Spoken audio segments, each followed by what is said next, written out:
Hello everyone, today I will be talking about the short story Goodwill. If you are not familiar with the story, I will give a summary to help you understand the plot of the story, so when we dive deeper into questions that will require knowledge of the story, you will be able to understand how and why everything happens the way it does. The writer uses the second person narrative so the main character will always be addressed as you. The story takes place in a capitalistic society like the United States and begins by stating that you work in a chocolate factory. After hearing about the suspicious practices the chocolate factory partakes in, you decide to switch jobs to build solar drinking wells, which you then quit soon after hearing the company you work for launders millionaires' money inside of the company. So, the main character decides to open a plumbing business, but then closes it down after hearing that the plumbers' union is filled with racists. After this, the main character decides to start a global revolution which ends up coming to fruition. This revolution brought ideals such as everyone deserves a right to housing, so you decides to take it upon themselves to start building apartments for everyone in their society. People then begin to bribe the main character, which they refuse to accept, and instead counteroffer by asking the people to contribute to the building of these apartments instead of paying to get an apartment. Soon after, people begin to find deals you made long ago and decide to outcast you from society. Then, after being put on house arrest, the co-ops that you used to own became corporations that descended into greedy capitalism, which you try to start another revolution against. People then start to come outside of your house to protest for this change in society, and before you can make it to mainstream, you die of a heart attack. At the end of the story, friends from past jobs come together to celebrate your life, and they then start to critique your entire life and what you could have done better. The end of the story shows your friends you made calling you a failure, with them stating that the world might have been better off without you. In this video, the two questions that I will be discussing is the question of, what were the real motives behind the main character, as well as did society turn its back on the main character, or did the main character turn his back on the ideals of society? After carefully analyzing the story and the main character, I am confident in the answers that I found for both questions. So, without waiting any longer, let us answer the first question we have raised. The first question that we will be answering today is, what were the real motives behind the main character? To answer this question, I looked for any malicious intent that they could be causing, as well as the actions that they took and the consequences that took place after. At the beginning of the story, it is clearly shown that the main character is a genuine person and cares about other people.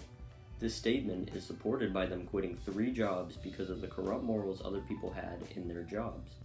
After the start of the revolution, the main character continues to have good motives for his society. This is shown when the main character decides to tweak the revolution system because other workers had no incentive to do their jobs in a timely manner and in a correct way. All throughout the revolution, the main character does not show any malicious intent towards having an advantage for himself. It is strictly shown that the main character has a passion for providing housing for others. An example of this comes when the story states that they live in one of the earliest buildings that were built, with the size of the apartment being small and modest. There is one decision that could be an argument of the main character having malicious intents, which comes earlier in the revolution. This decision comes when the main character decides to tweak the revolution because of the lack of products other co-ops produced. The narrator states that you want to take over the other co-ops because you could do a better job than them and do the job in a quicker time. But the leaders will not accept the takeover unless they are relocated to live in the nicest apartment buildings available. I find this decision to be a smart decision by the main character and not classified as a bad motive, because they were able to finish the buildings in double the time and do a better job that provided more quality to each building. After the revolution is over, the main character continues to show good motives as they advocated for change of the corrupt corporations and all the way until their death. So, after careful review of the actions of the main character in this story, I find that the main character did have good motives all throughout the story and did not have any bad intentions. This conclusion brings us to my second question, which is, did society turn its back on the main character, or did the main character turn his back on the ideals of society? In the story, society makes it clear that they believe that the main character betrayed the ideals of society. But, after careful analysis of the actions of the main character, we found that the main character had no intentions of betraying the ideals of society, along with betraying the revolution. So, it would make sense that society betrayed the main character, right? In some ways, they did betray the main character, with one example being that society wanted the social status of the main character, so they decided to find the previous deal with other co-op leaders that was previously mentioned. But this deal was actually beneficial to society mentioned in the story, as they got more housing in a quicker time while having more quality for each apartment. The main group of people that betrayed both society and the main character was the government. There are multiple points as to how the government betrayed both society and the main character. When people began to bribe the main character for housing leases, he declined and asked the government to distribute the leasing rights to people.